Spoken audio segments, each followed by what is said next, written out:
Hi everyone, welcome back to the channel. My name is Peter from White Raven Productions. You asked me, can you do a comparison of the 8-bit MP4 codec and the 8-bit XF-AVC codec of the C200? And I thought it would be a nice comparison. So I went out, I shot a bunch of footage, and as a bonus, I recently discovered a video about someone who created a 10-bit workflow for the C200, and I thought it would be nice to include that into this video as well. So without further ado, let's roll that intro.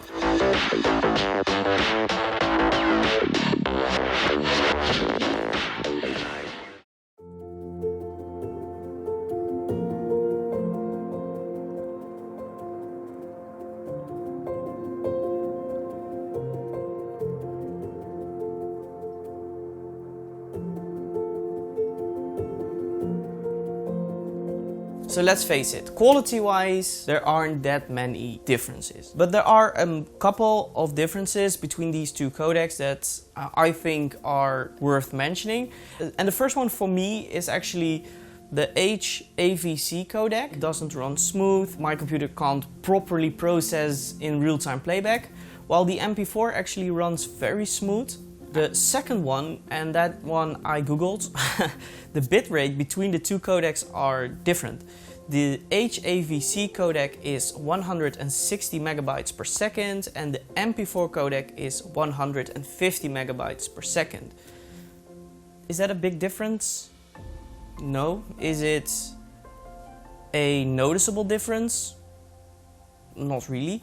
I've been shooting with this camera for over 2 years now. I have used both codecs just to, figure out which one would be better or more suitable for my type of work. There is almost no difference between these two codecs. So I'm just curious why Canon went through all the trouble creating this extra codec in this camera that is so similar to the MP4 codec that was already on there. So to make this video complete, I really wanted to share quickly my 10-bit 422 workflow on the C200. And like I said, I've learned it from a video by Armando Ferreira. I'm gonna link the video down below. He's really going in depth on how to do this and how to make it as quick and easy as possible. So let's jump into Media Encoder. So import your 12-bit RAW file to make it 10-bit 422. Add the GoPro Cineform preset and then open up the preferences. Always set quality to 5 for the maximum quality. Add the maximum depth for the best results.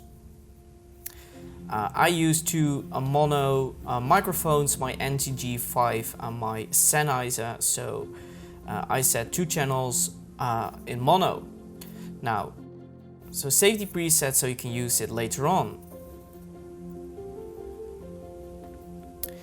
Now you're basically ready. Import the rest of your RAW files, and in my case it automatically already selects my preset. Armando really goes in depth in his video and he actually shows you a way of streamlining this process and how Media Encoder can do this almost completely automatic.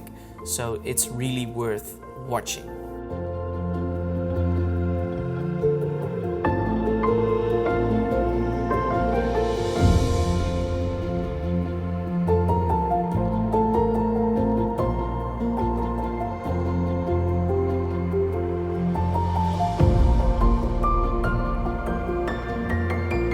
Since I've learned about this workflow, I've been using it for all my B-roll. If you have a CFast 2.0 card, at least try it.